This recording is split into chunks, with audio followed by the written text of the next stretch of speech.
Irish nationalists working for independence from England, including the radical Irish Republican Brotherhood, as well as many others who were unknowingly working for them via the Gaelic League, had reason to rejoice in 1912.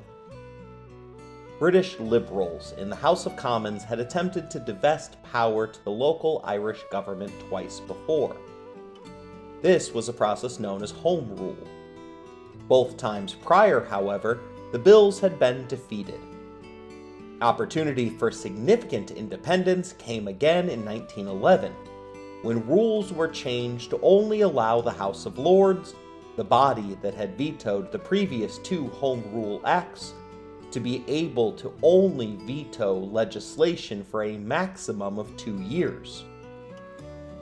The change from an absolute veto to a delaying veto meant that Irish Home Rule was on its way. All the Irish had to do was to patiently wait. But the Irish aren't known for their patience, which is made clear in the old Irish proverb of pains and patience would take a snail to America. In 2 years, the streets of Dublin would be filled with bloodshed and carnage, rather than Independence Day celebrations.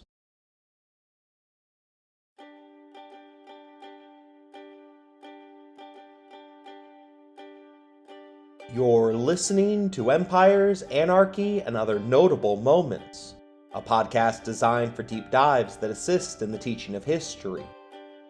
This series focuses upon Irish politician Eamon De Valera. Episode number 2, The Easter Rising.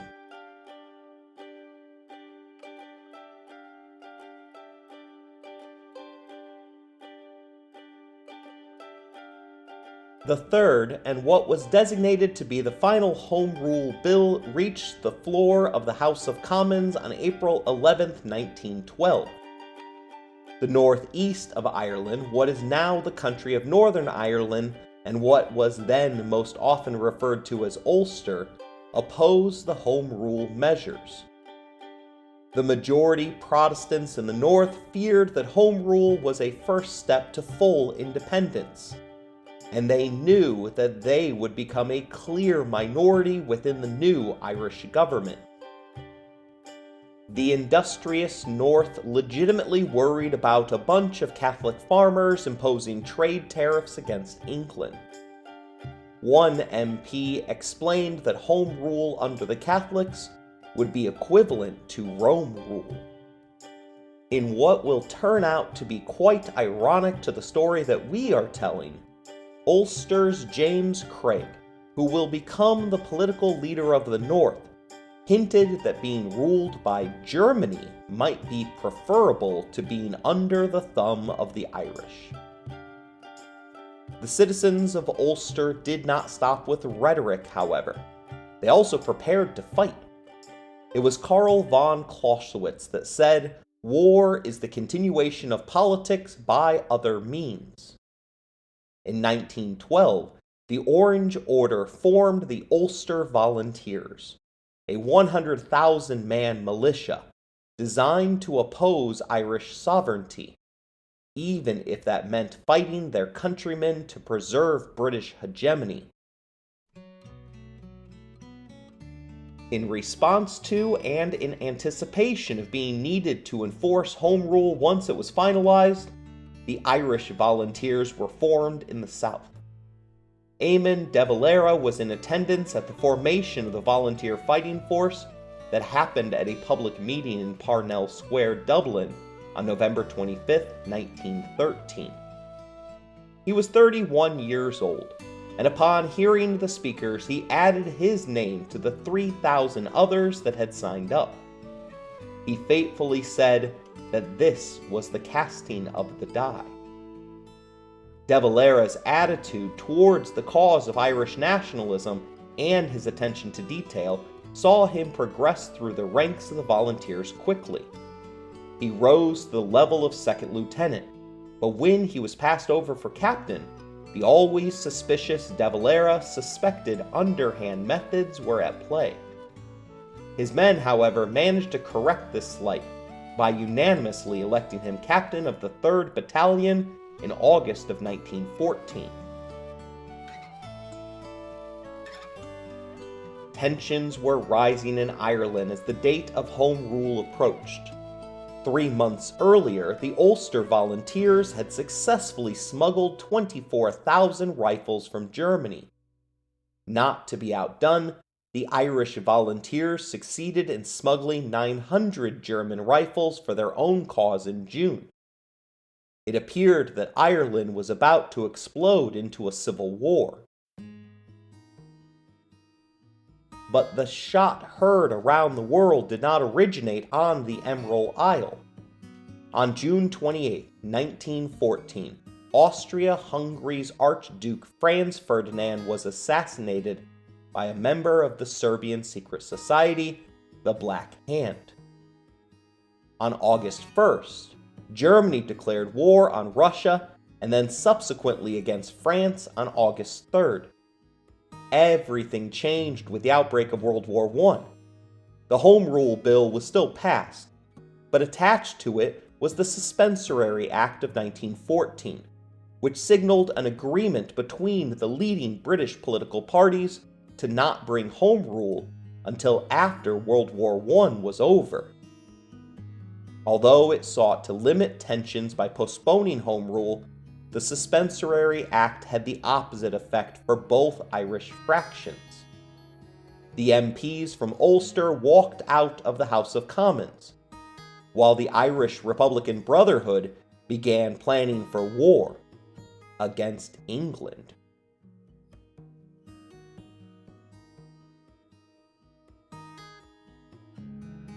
John Redmond, the most influential Irish nationalist politician at this moment, called upon the Irish Volunteers to join the British Army and support the English war effort to restore the freedom of small nations. He believed that ending the war quickly was the best way to speed up the implementation of Home Rule. But as we know, World War I was not the speedy nor splendid little war that the belligerents expected. The Irish Republican Brotherhood's decision was speedy, however. They believed that Redmond's call to assist made him a traitor to the independent movement. Just 1 month after the British government declared war on Germany, the IRB Supreme Council met and decided to stage an uprising in order to secure their independence. Even worse, they would do so with the assistance and support of England's chief adversary, Germany. Council members Tom Clark and Sean McDermott were put in charge of what would become known as the Rising.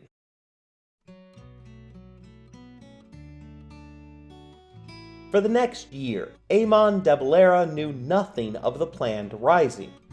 His men in the 3rd Battalion regularly met for training in the foothills around Dublin in order to practice shooting and military maneuvers.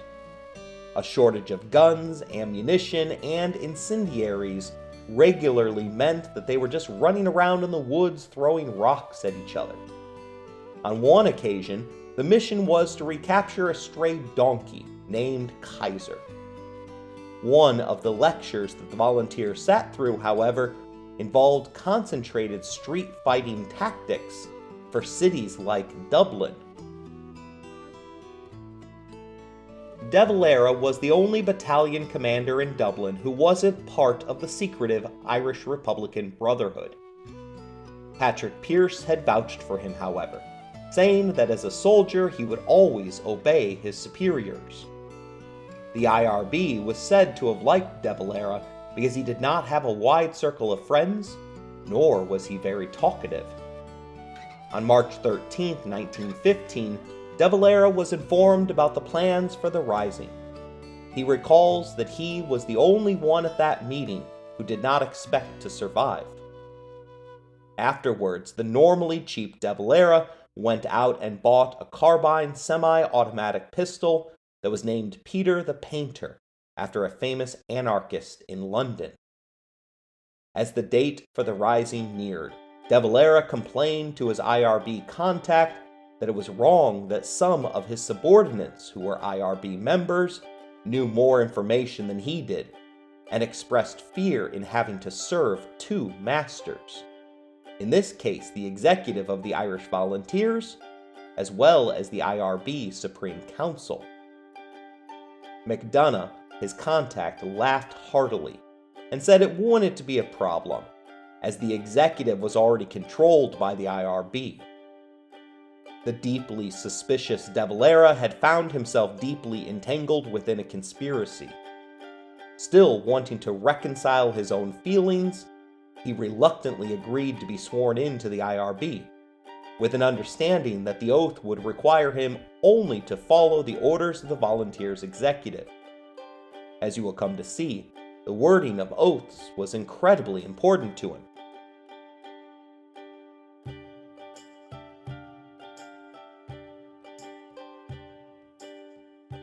The rising was set for Easter Sunday 1916, but two actions doomed the insurrection from the beginning. The first involved the Germans. The British troops that were stationed in Ireland had vastly superior guns than those of the Volunteers.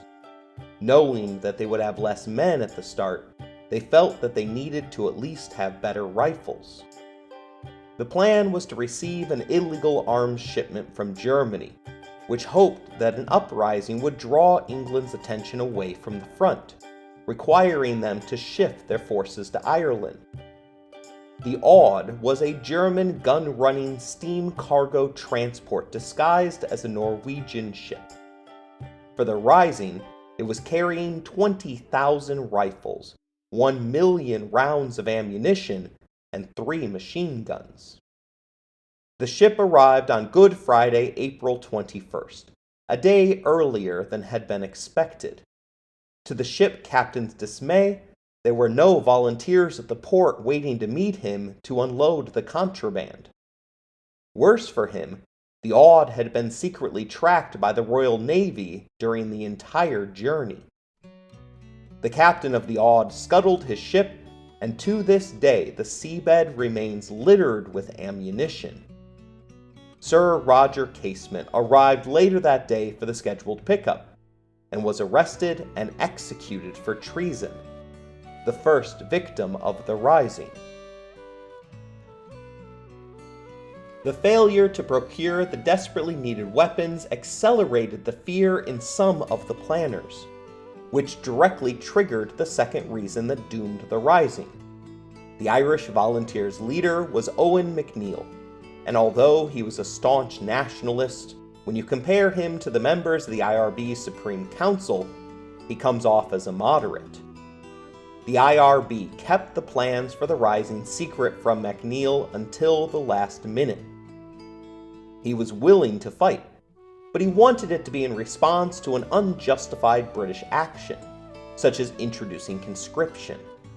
In order to get MacNeill on board, the IRB created a fake document, known as the Castle Document, which made it clear that the British authorities were planning to arrest the leaders of the Irish Volunteers, Sinn Féin, and the Gaelic League.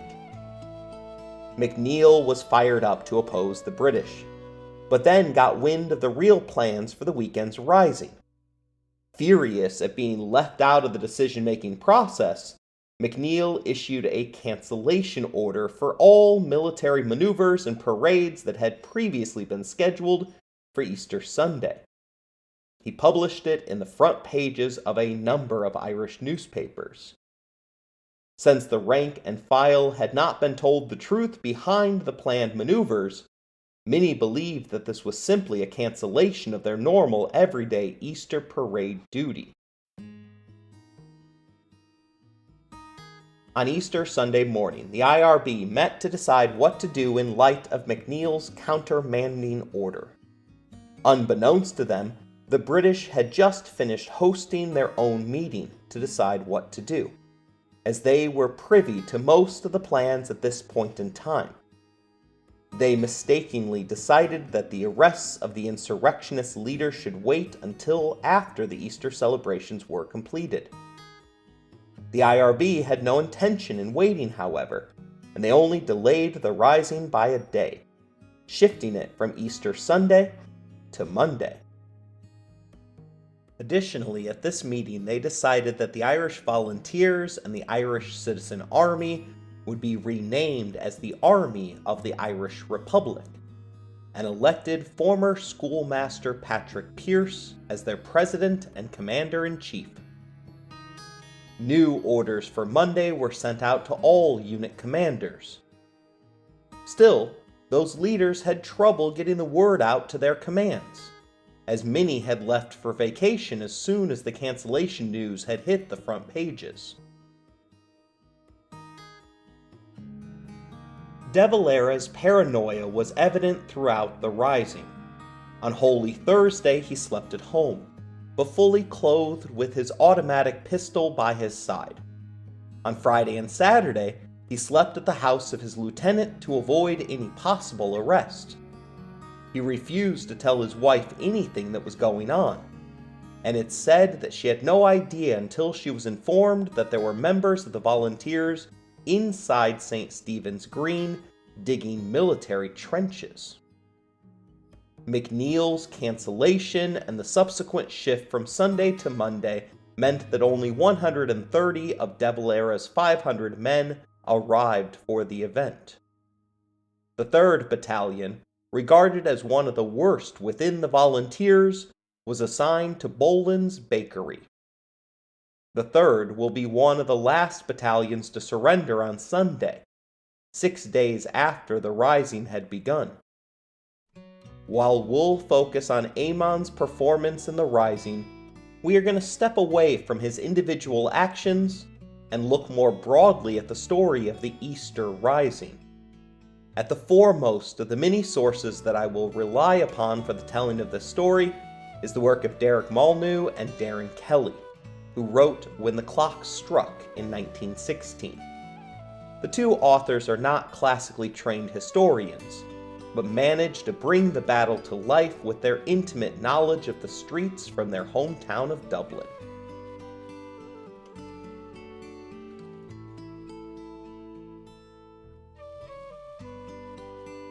Before we begin in earnest, it's necessary to set the stage.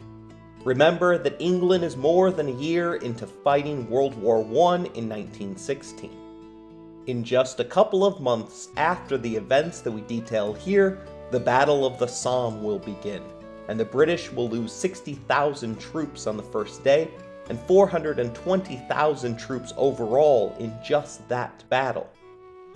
The troops that the British maintained in Ireland were not the elite troops of Her Royal Highness military. Many were unfit for European fighting, past their prime and closer to retirement, or were Irish loyalists, who were not quite loyalist enough to want to die in a trench in France. The first target of the rising was the British Army High Explosive and Ammunition Reserve that was housed in the Magazine Fort in Phoenix Park. The intention was that the explosion of the fort would no doubt be heard throughout the city, as a signal to all that the rising had begun.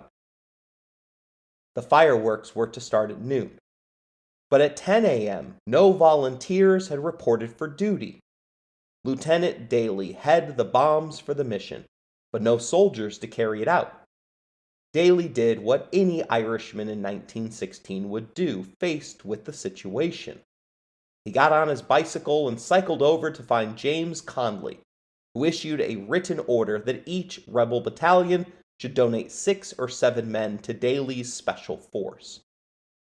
An hour before it was about to begin, the rising was already off to a comically bad start. After securing the men, who arrived either on foot or by bike, handguns were distributed, as well as football clothes to change into. The Magazine Fort was directly across from a soccer field, and it was not uncommon for a game to spring up around noon. The plan was to charge the fort from the field and then escape in a getaway van. Unfortunately, this also went horrifically wrong. At 11:30, a dog darted in front of the van as it was on its way to receive its payload. The driver swerved and crashed into a lamppost, totaling the van. Once again, the resourceful Irishmen did the only thing that they could when faced with such a problem. They hired a horse-drawn cab to take him to the rebels. While waiting for the getaway vehicle, which now had a little bit more horsepower to it, the pretend footballers went to take the field. The only problem was that no one had brought a football. Understanding that the guards at the magazine fort might suspect something if 22 men were pretending to kick around a ball without an actual one, they went to purchase one from a nearby store. Unfortunately, no one thought to bring any actual money. Thankfully, the kind shopkeep handed one over for free. Their luck was finally turning. 20 minutes after the planned start, someone finally kicked the ball over the fort's wall. They then proceeded to ask the sentry if they could have their ball back. Upon politely opening the gate so that the boys could retrieve their ball, however, the sentry was assaulted, dragged to the ground, and felt the cold steel of a pistol against his neck. Following the orders of blow up the fort, kill no one if possible, the rebels rushed past him and quickly overpowered the other guards in the keep. Unable to locate the key to the high explosives room, the volunteers piled canister bombs against the wall next to that room. They hoped that the ensuing blast would blow through the wall and ignite whatever high explosives were presumably inside. The Irish volunteers then released their prisoners with a stern warning that the keep would blow in 5 minutes as they rushed towards their waiting getaway carriage. Unfortunately, all they and the cabbie, who was charging them for the ride, heard was a dull boom. The high explosives room had failed to be breached. The rising had begun with a whimper rather than a boom.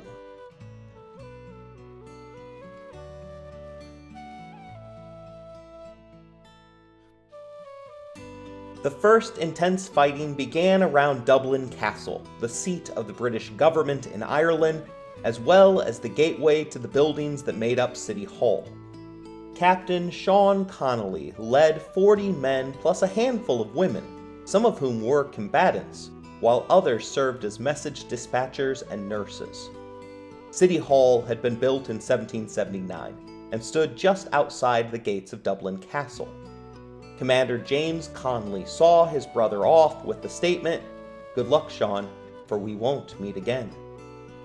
As the rebels approached the gates, they shot and killed 45-year-old police constable James O'Brien, who was rushing to close the gates.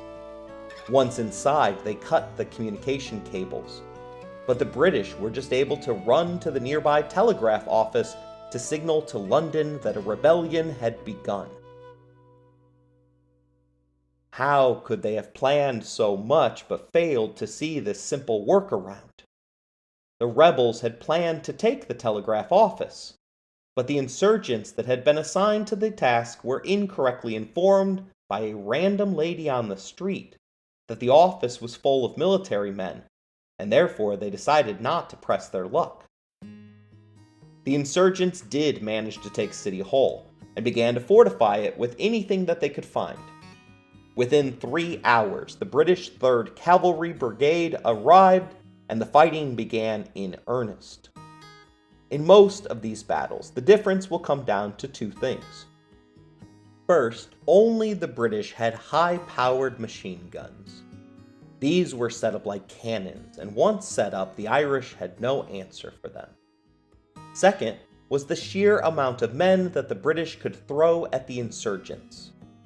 The countermanding order of MacNeil meant that less than half of the volunteers showed up at the onset of the revolution, and the rebels mistakenly believed that the local citizens would be inspired by their act to rise up with them.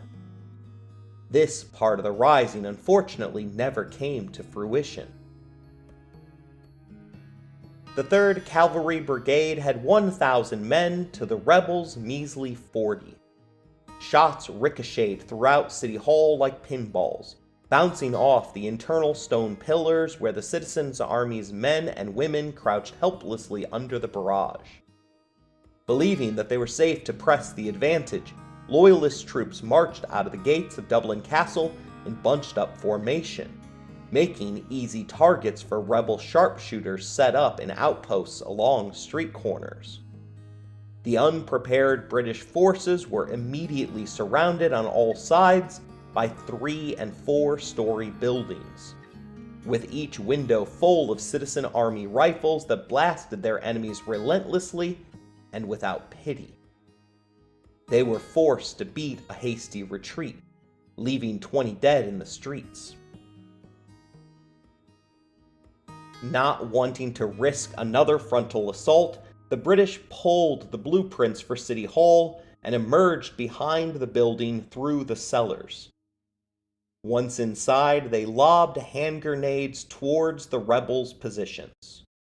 The fighting in the halls could only be described as panicked and intense.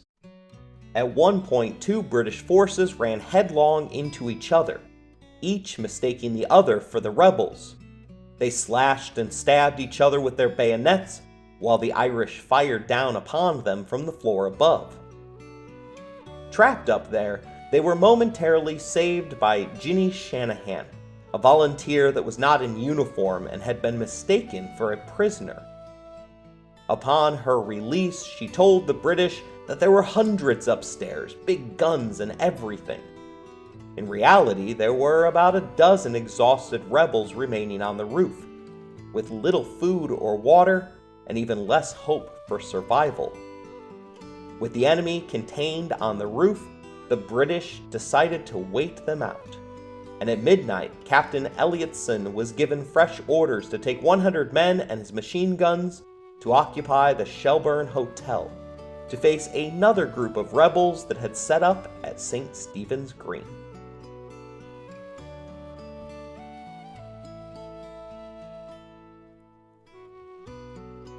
St. Stephen's Green is a huge public park in the city of Dublin, similar to Central Park in New York City. The enormous rectangular park was established in 1880. Its surrounding streets are among the busiest areas in the city center.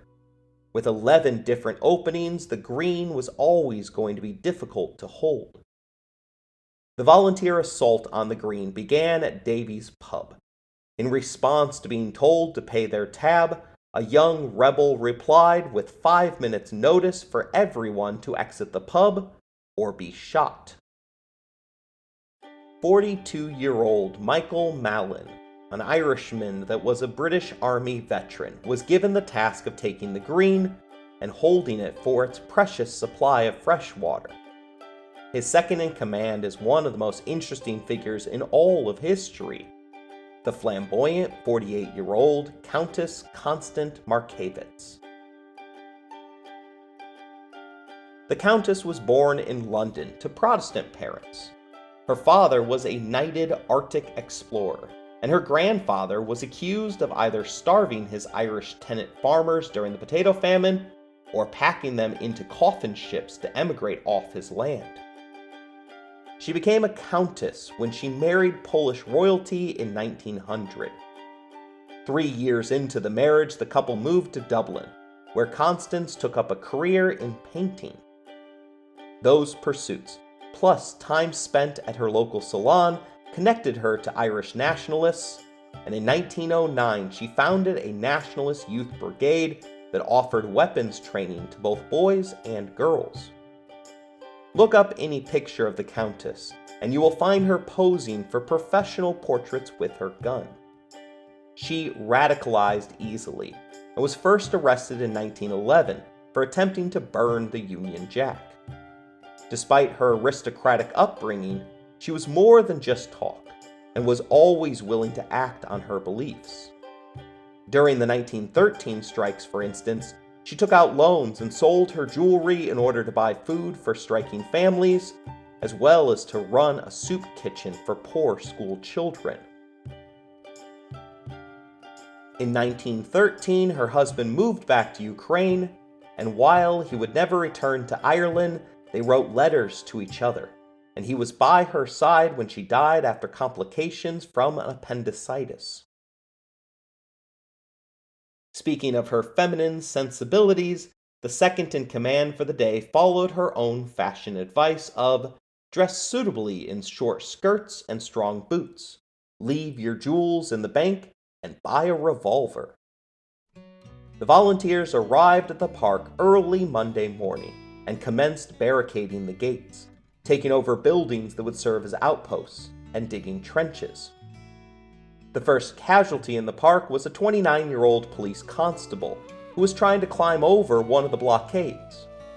After 2 warnings from the Countess, he was shot dead and left outside the gate as a warning to others.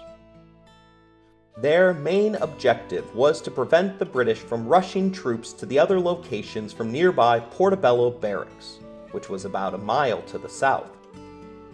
Malin and Markovitz had 39 men to guard the 22 acres of land. They might have been more successful at it if they had taken over the Shelbourne Hotel, whose 5 upper floors gave a commanding view of the entire surrounding area. With so few men, however, Malin felt an assault was too risky. The British would then move to occupy the hotel and proceeded to place a machine gun nest on the 4th floor. This, plus the fact that the trenches were only waist deep, made it impossible to hold the park. In short order, Malin pulled his soldiers back to the Royal College of Surgeons building at the west end of the park. 2 stories tall with thick granite walls and 7 upper windows made it significantly more defensible than their prior position in the park. Rebels continued to remain pinned down in individual hiding spots, relatively safe from the machine gun and snipers at the Shelbourne Hotel. This was no walk in the park for the British. Whenever their men wandered into the park, the foliage and confusing paths resulted in them getting picked off by the hidden Irishmen. A stalemate emerged at St. Stephen's Green, as the 2 sides resorted to sniping at each other. This was one of the only locations where locals came and joined the ranks of the volunteers. By the 3rd day, Malin's forces had grown to include 120 men and women. The most interesting thing about the Battle of St. Stephen's Green, besides the fact that the volunteers held out for all 6 days of the Rising, was the unspoken truce reserved for the park's professional groundskeeper. On Wednesday morning, park keeper James Kearney, who had spent the prior 2 days living in the midst of a war zone, went across the killing field to feed the park's ducks. Both sides simply stopped fighting, their eyes fixated on a man doing his job, seemingly totally unaware of the facts all around him. After he finished his task, he calmly made his way back to his quaint dwelling in the park, and then, as soon as he was clear, the firing began again. He would repeat this task that evening, and each of the following days until the Rising ended. Every time, both sides paused trying to kill each other so that the ducks would not be disturbed.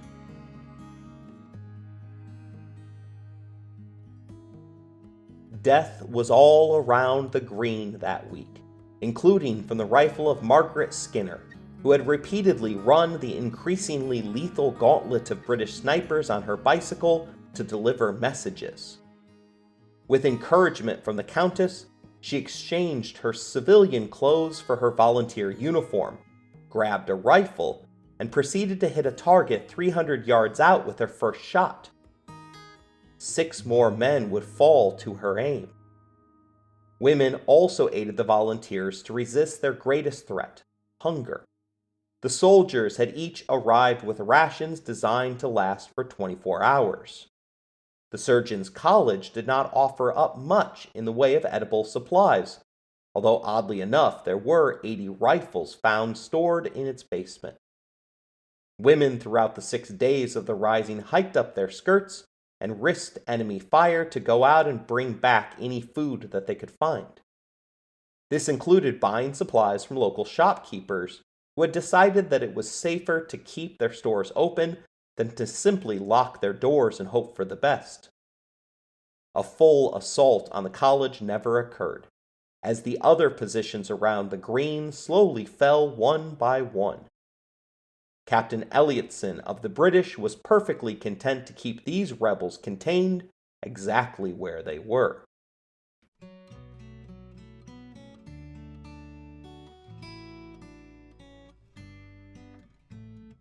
Although the fighters at the Green held out longer than most, it was at Mount Street Bridge where they inflicted the most casualties. Eamon De Valera and his 3rd Battalion were stationed behind the bridge in Boland's bakery.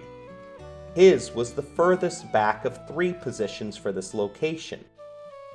At 11 a.m. on Easter Monday, volunteers entered South City, a quiet and wealthy suburb, in order to hold off any support coming from Beggar's Bush Barracks. Volunteer snipers took over some of the most exclusive houses that Dublin had to offer on both sides of the River Liffey, which intersects through the city. 4 strategically placed locations were barricaded and would result in a killing field. Although each outpost only had a handful of men, the heroics of each one will live forever in Irish lore, as will the names of the outposts: Clan William House, St. Stephen's Schoolhouse, a parochial hall, and 25 Northumberland.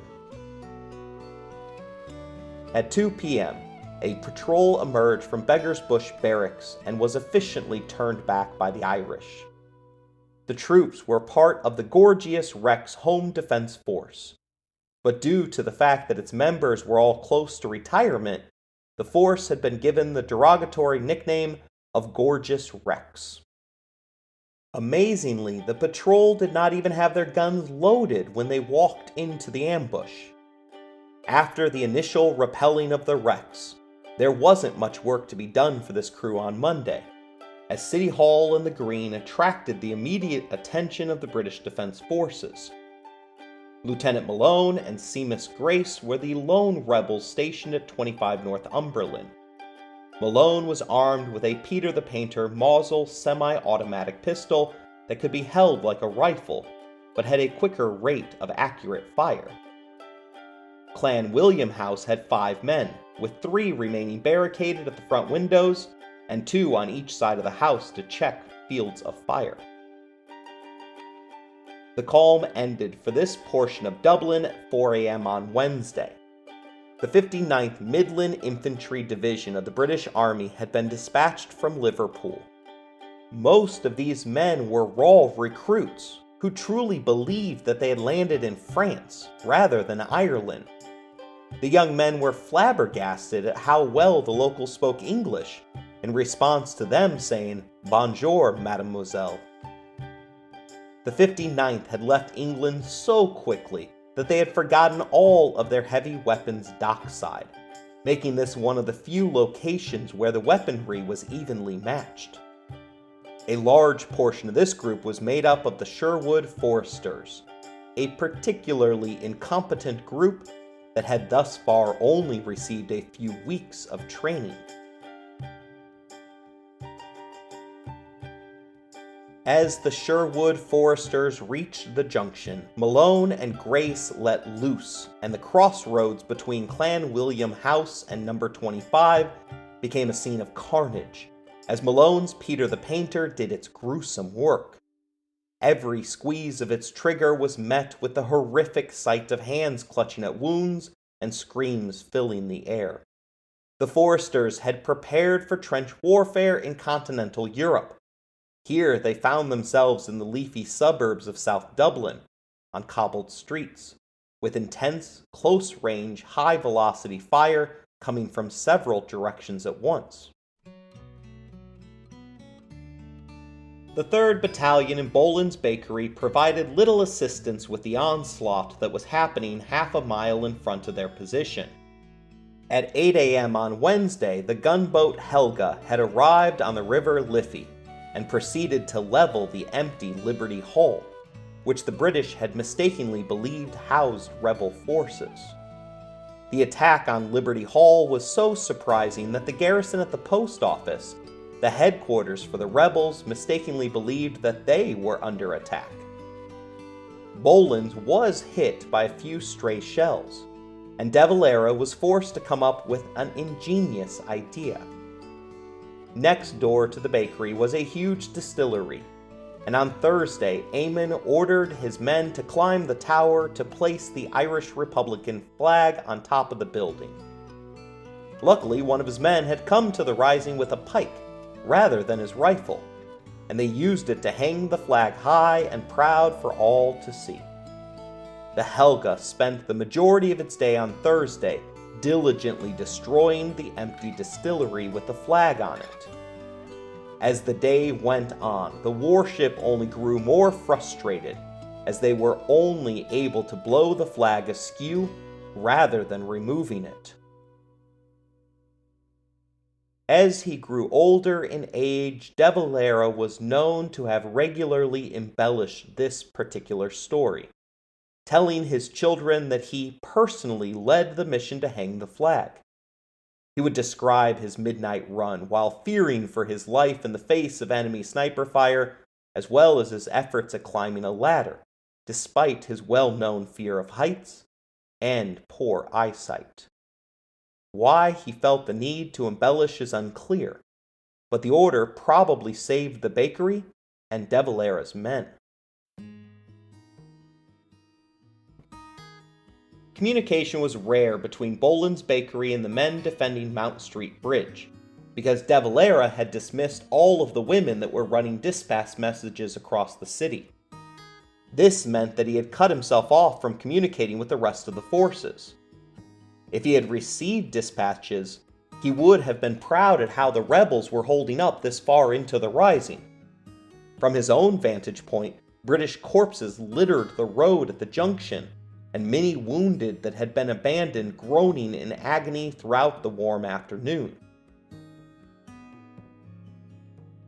A force of 60 Sherwood foresters were sent against the schoolhouse, but the snipers at Clan William House killed 48 of them before they reached the doors. The remaining 12 were picked off once they realized that those barricaded doors weren't easy to open. Even worse, the schoolhouse was not one of the main locations for the rebels, but the foresters continued to act like it was the epicenter. 4 separate attacks at the school all resulted in more Englishmen wounded and dying in the street. One of the rebels in Clan William House described the scene.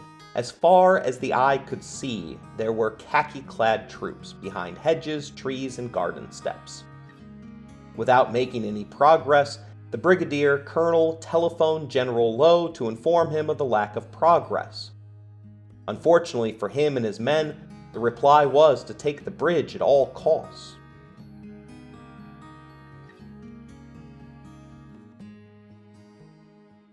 Every 20 minutes the whistle blew, foresters charged, and volunteers mowed them down. At 5 p.m. the situation changed, however, as the British were reinforced with grenades. Number 25, with Malone and Grace in it, was targeted first. The back door was smashed in, and Grace turned to fire a couple of shots before his gun jammed. He had no choice but to rush for the basement. Once there, he ran his pistol under a cold tap to cool it down. His hand was already mangled and covered with burns from overusing his weapon. He was forced to run further for cover when a grenade was lobbed down the stairs after him. After killing the first few men to descend down the stairway, 2 more grenades were lobbed down, and Grace did the only thing he could. He charged up the stairway, shooting at anything moving and sprinting out into Percy Lane, where he killed several stunned British troops and then ran off. James Grace was later captured alive, hiding in a coal shed. He had survived all the way till Saturday. Malone was not as lucky, as his body was found within number 25. Clan William House suffered a similar fate, and the path across Mount Street Bridge was finally opened. The fighting for this single bridge resulted in almost 2/3 of the total British casualties during the rising. 4 British officers and 216 soldiers were killed or wounded during the intense fighting against just 17 Irish volunteers. Despite the success against overwhelming numbers, De Valera never reinforced rebels that were fighting in front of him, despite having 100 men at his disposal. As Thursday arrived, Eamon knew that his position was next in line.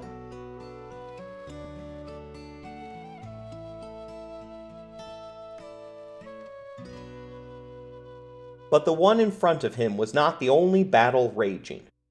2 miles southwest of Dublin city centre, rebels took up positions at the South Dublin Union, a 50-acre medical complex that was surrounded by alcohol distilleries. 35-year-old Eamon Kant was in charge of preventing British Army troops from rushing to the city centre from Richmond Barracks.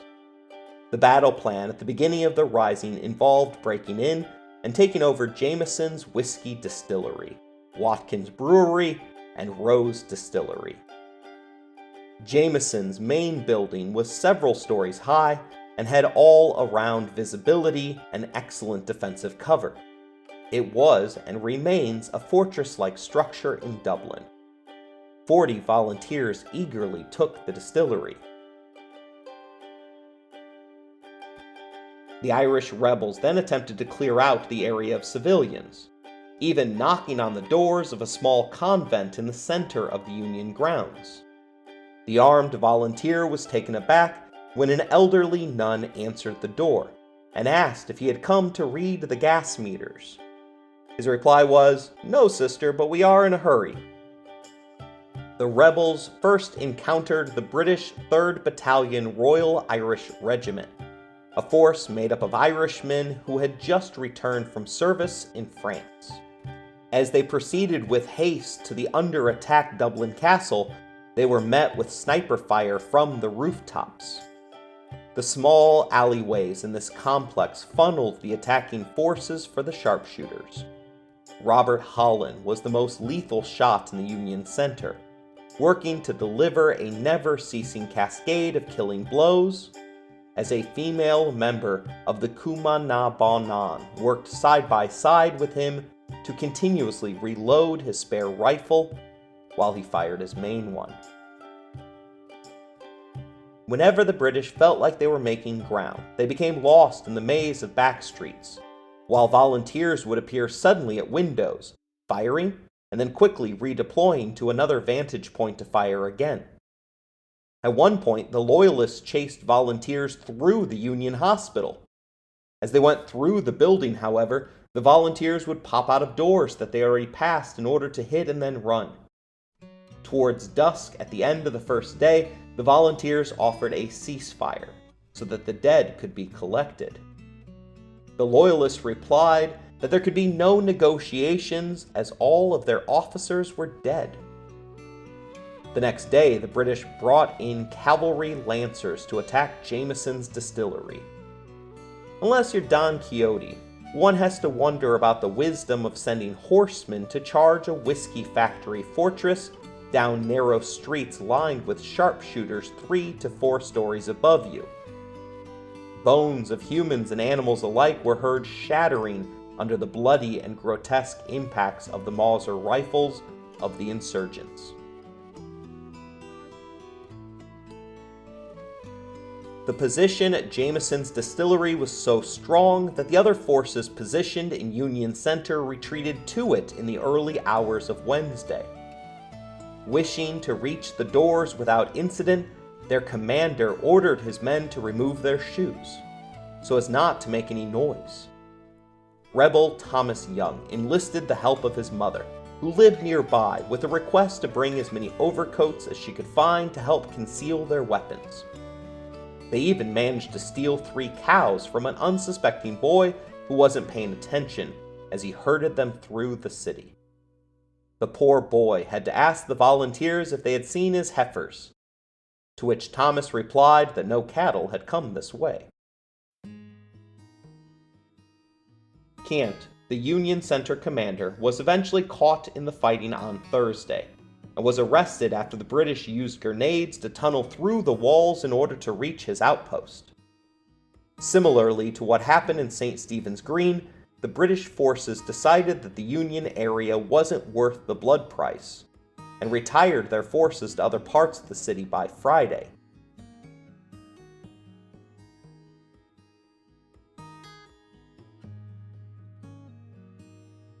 Another location taken on the Monday of the Rising was Jacob's Biscuit Factory. The factory was centrally located between St. Stephen's Green, Dublin Castle, and the South Dublin Union. It was at this location that it became clear that the fighting was not having the intended effect of inspiring the locals to rise up. Protesters emerged at the biscuit factory in force, singing and dancing to English songs and throwing rocks at the rebels. In fact, the first victim at this location was a civilian protester who mistakenly reached for a volunteer's rifle. At one point, the crowd swelled to hundreds, and the rebels barely managed to stop the gate from being set on fire. While they were prepared to fight for the factory, an order eventually arrived for most of the 66 men to retreat to the post office. The endless waiting, sniper fire, and sleeplessness took its toll on the garrison. But worst for those stationed at the biscuit factory were the endless meals that had consisted only of cake for an entire week.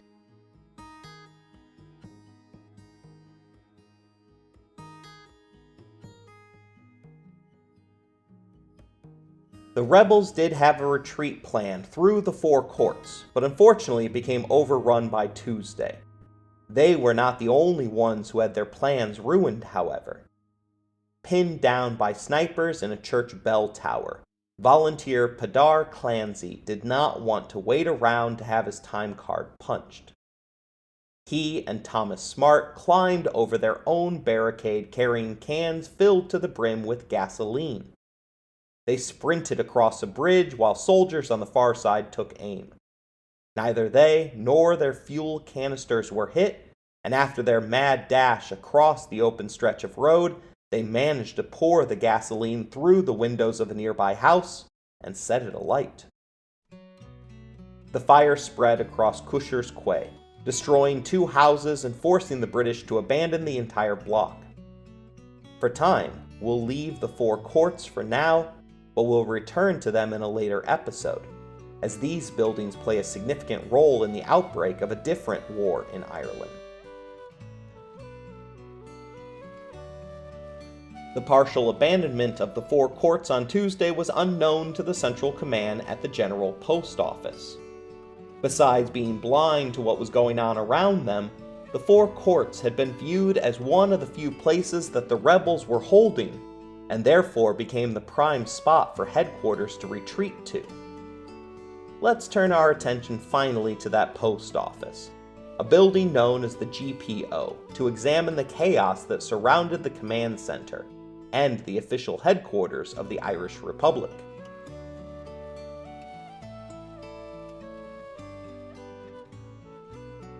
The GPO building is an imposing, towering structure that remarkably still stands in central Dublin today. It's 2 blocks from the River Liffey and 4 blocks from Trinity College.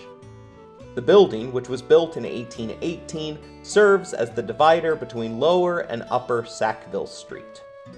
Once again, the beginning of the Rising begins with a comedy of errors. The GPO assault was led by the 3-man leadership team of Commanders Pearse, Plunkett, and Connolly. The 3 made quite a group. 28-year-old Plunkett was slowly dying of tuberculosis. Pearse, a former teacher and the orator of the crew, was likely afflicted with Asperger's syndrome. And James Connolly was a full-tilt socialist. The 3 men led 150 volunteers in full uniform up Lower Sackville Street. Several British Army personnel snickered at them as they saw what they believed to be Irishmen playing soldiers as they lounged nearby. If they had kept their gaze on the volunteers for a moment or two longer, they would have noticed a car following behind, stuffed with weapons, ammunition, and canister bombs. How much the volunteers understood of their mission that day is up for debate. Upon reaching the GPO, Captain George Plunkett ordered a stop, then a left turn, and then issued his command of the GPO, charge. He received a blank stare from most of his soldiers, to which Connolly then responded by bellowing out the words, "Take the post office." Despite being Easter Monday, the GPO was alive with work, including a number of British Army officers and Dublin police personnel, all of whom were immediately taken prisoner. The citizens were ordered out, and the volunteers began to fortify the building. In addition to thick walls, the GPO had a flat rooftop, its own kitchen and restaurant, and mailboxes that could serve as pigeonholes for the butts of their rifles. The rebels raised the Irish tricolour flag and the Irish Republic flag, while Pierce went out of the building to read aloud the proclamation of the Irish Republic, which he then handed out to a local paperboy for distribution throughout the city. The Irish Free State was officially born. But whether it would survive long enough for recognition was up to the fighters holed up in the building behind him.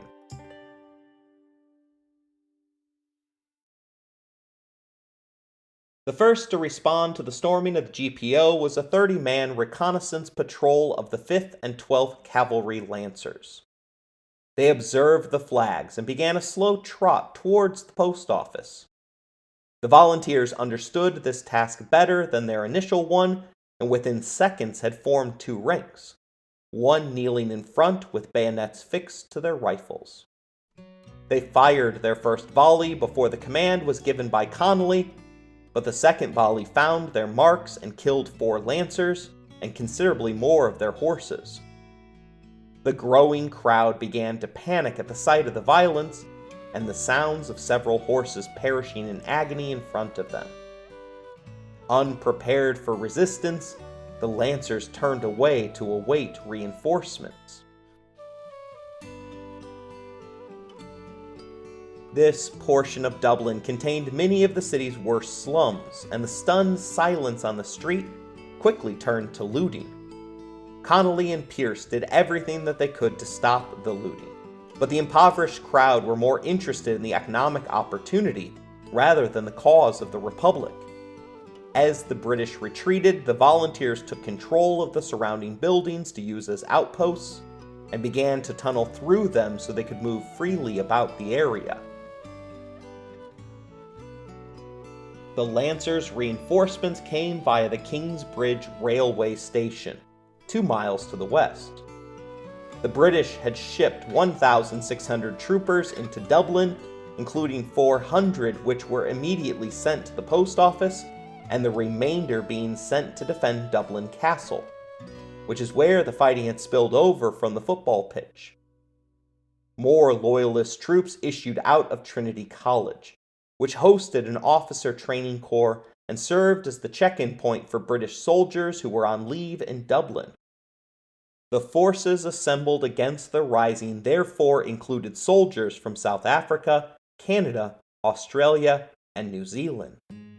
Many of the 100 men that arrived at Trinity College took up positions in the college's upper floors to see whom they could snipe at. On Wednesday morning, the gates of Trinity College opened up to allow 2 horse-drawn artillery pieces to emerge. 6 men were assigned to each massive gun, which took 6 highly trained individuals to operate. These guns even had the choice of which type of ammunition they wanted to use for the job: high explosive, shrapnel, or smoke. The high explosive rounds were the choice of the day. These guns, however, had to be driven into the ground, something that is relatively easy on most battlefields, but not so easy on the cobblestone streets of Dublin. Each time the cannon fired, it pushed itself back, spinning like it was on ice. The men then had to reposition the gun and then begin the arduous process of recalculating the target. To make things worse for the rebels, it was only shortly after the emergence of those artillery pieces that the Helga emerged on the River Liffey and began to level Liberty Hall, which was located 3 blocks between the post office and the gunship. The British artillery officers managed to fix their anchoring problem later that afternoon. Half a dozen canal navigators braved crossing the sniping zone dressed in their recognizable overalls. They began to dig up a section of the street. The volunteers assumed that something seriously wrong was going on. For instance, perhaps a gas main was at risk of exploding. So they participated in an unofficial ceasefire so that the navigators could finish their work.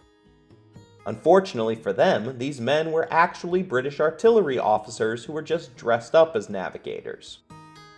After they finished destroying the road, they succeeded in anchoring the guns to the ground, after which shells struck the area surrounding the post office roughly every 30 seconds.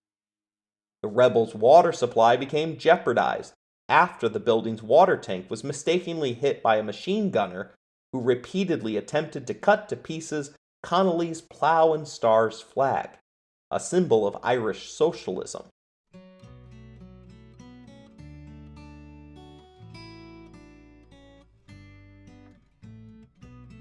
Communication between the outposts became impossible, despite runners being regularly dispatched and crossing through buildings.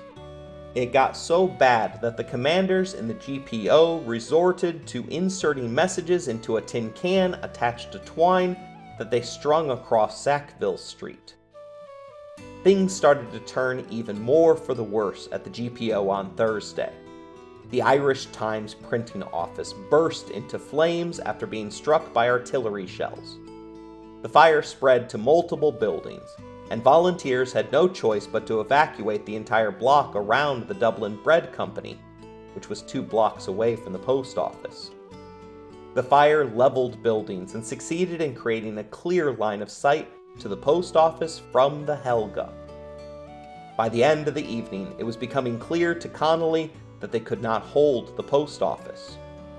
Worse, the Loyalists were slowly surrounding the building, cutting off their escape path. Connolly himself left the post office to oversee the building of a new barricade that would allow them to exit in retreat from the GPO. Just as he finished the barricade, a stray bullet struck his right arm. Worried that his men would see it as a bad sign, Connolly had the wound in his arm quickly bandaged and continued fighting without telling anyone. The GPO took its first direct hit 4 days into the fighting and shook violently with the impact. Connolly, already with a bullet wound to the arm, fell violently after a bullet ricocheted and struck his ankle. He was not able to shake this one off quite as well, and had to retire to a back room to rest. A kind-hearted comrade gave him a cigarette and a detective novel to help the time pass. Supposedly, Connolly said, "It's a grand thing to be wounded to get all this attention." At 10 p.m. on Thursday, Hoyt's Oil and Spice, a business catty-corner to the GPO, caught fire, and its oils caused a violent eruption. Volunteer Paddy Mahone asked his partner if this were the end, to which he received the reply that as far as this building is concerned, it is indeed the end. Outposts were beginning to falter at this point, and there were at least 2 instances where the rank-and-file British soldiers sought to soothe their rage by taking on the role of judge, jury, and executioner. Twice, impromptu firing squads were stopped at the last minute by cool-headed sergeants. Citizens and members of the Red Cross increasingly became targets of the British in the crossfire. Friday morning, James Connolly, who was unable to walk, was placed on a wheeled hospital bed and moved to the front of the building to coordinate the last defense of the GPO. He might have to lie down, but he still wasn't going to take it. Although they assumed that the end would come in a full frontal assault, the British knew better than the insurgents how the other parts of the rebellion were playing out, and were therefore content to bomb the rebel headquarters into submission. Seeing the inevitable, the commanders ordered the women who had joined the rebellion to leave and surrender for their own safety. At 3 p.m., a shell penetrated the roof of the GPO, causing a huge fire within the building. Additionally, the building was so shot up that fighters on the second floor had to crawl on their hands and knees to avoid being hit by opposing machine gunners. It was clear that it was time to abandon the post office. The volunteers began tunneling in earnest through all the nearby buildings. Seeking to avoid straight lines, they would zigzag and make the tunnel go up at points and then down at others, so that anyone giving chase would not have a clear line of sight. They knew at this point that the enemy would be breathing down their necks as they ran for their lives.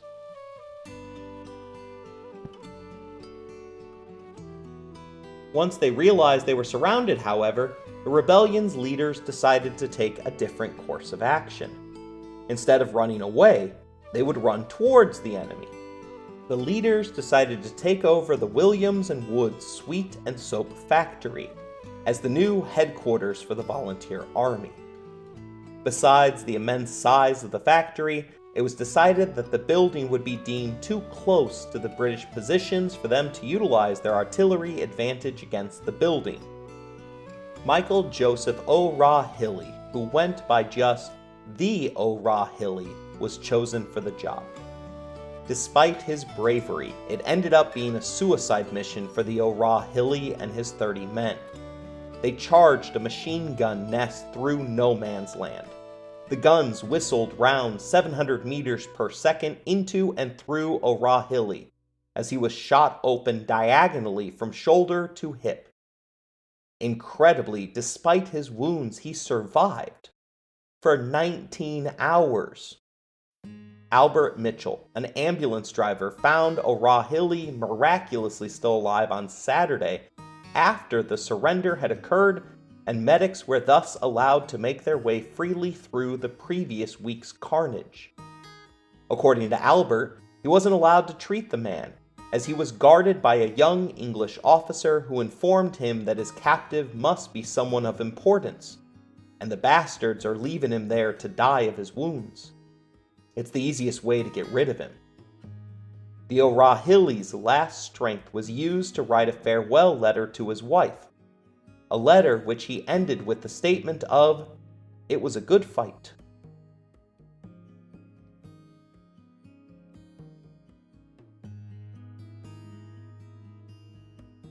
Another difficult man to get rid of was James Connolly.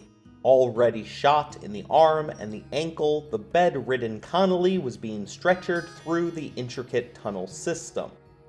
Gangrene was already setting into his leg. Despite his multiple wounds, he was willing to fight to the death for both of his causes. But the fight had run out for many of the courageous volunteers that were carrying him.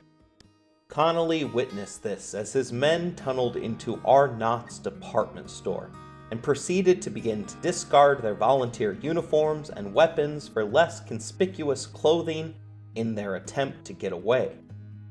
A last death or glory assault was planned, but Patrick Pierce had had enough after personally witnessing a family carrying a white flag run out of their burning building, only to be mowed down by the British forces. For a man who had often written about the glory of battle, including claiming that the blood spilt was the red wine the earth needed to flourish, it was just too much. A surrender was ordered. Patrick Pierce, the worn-out president of the Irish Republic, chose Elizabeth O'Farrell, a dispatch runner, to inform the British High Command. Although she wore a red cross and waved a white flag, nervous British infantrymen initially shot at the 32-year-old midwife. She courageously crossed the 100 yards between combatants and was informed that nothing short of an unconditional surrender would be accepted. The British, proving they had some chivalry still remaining in them, then offered to drive the obviously exhausted woman back across the street. Her job wasn't done yet, however, as she was tasked with taking the surrender proclamation to all of the hubs of resistance that remained in the city.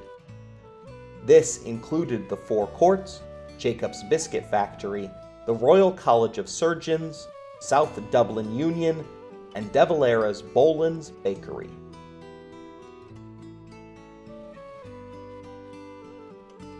O'Farrell first went to the Four Courts and handed over the surrender document that had been signed by Pearse. It read, "Believing that the glorious stand which has been made by the soldiers of Irish freedom during the past 5 days in Dublin has been sufficient to gain recognition of Ireland's national claim at an international peace conference, and desirous of preventing further slaughter of the civilian population, and to save the lives of as many as possible of our followers, the members of the provisional government here present have agreed by a majority to open negotiations with the British commander." Although they believed that they could hold out for another month, the members holding the Four Courts reluctantly turned over their weapons. When the British commander counted the number that exited the facility, he stated, "If I had known that this was the extent of the garrison here, you would have been out of here by 12:30 on Monday morning last." The next day, Sunday, O'Farrell arrived at Boland's Bakery to find De Valera enjoying a much-needed wash. He placed a towel around his neck and read the order from Pearse, but quickly rejected it, telling O'Farrell that it was not properly countersigned by Thomas MacDonagh. De Valera was always a stickler for protocol. The exhausted O'Farrell left to track down MacDonagh for the necessary signature.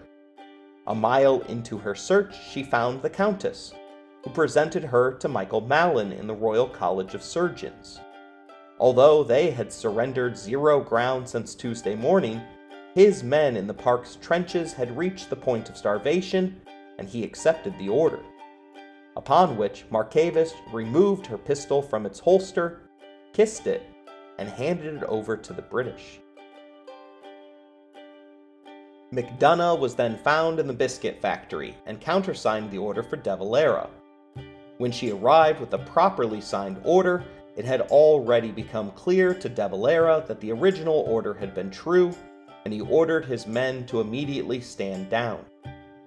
As the disarmed rebels marched through the ruined streets of Dublin, hostile crowds amassed along the way. The citizens of Dublin had suffered a huge toll throughout the week. By the third day of the rebellion, pantries had been emptied of food, and many basic necessities were scarce. The smoke from the burning buildings permeated the floors of the tenement buildings.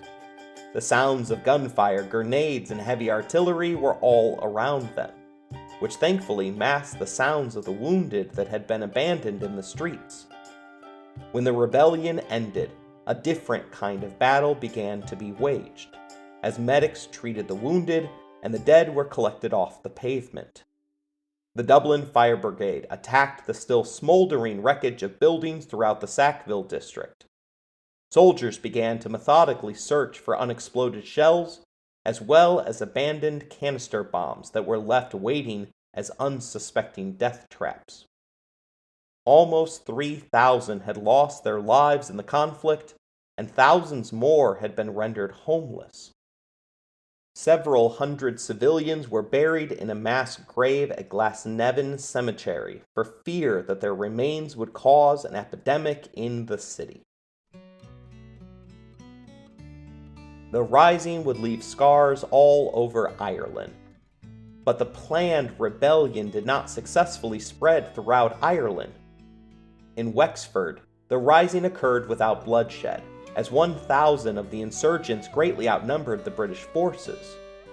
But the surrender in Dublin resulted in their unconditional surrender as well. Galway also rose up, but a lack of arms meant that their success was short-lived.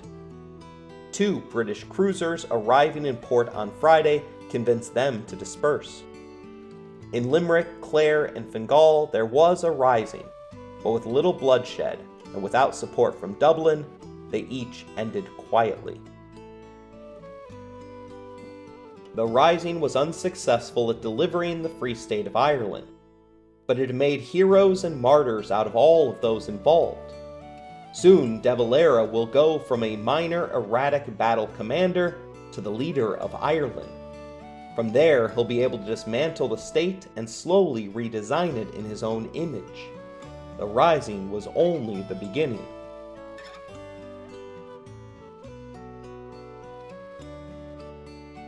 I hope you enjoyed today's episode. If you want to interact with the show, you can email us at resourcesbylowry@gmail.com. If you'd like to financially support the show, please look in the description for more information. As always, thank you for listening, rating the show, and spreading the word.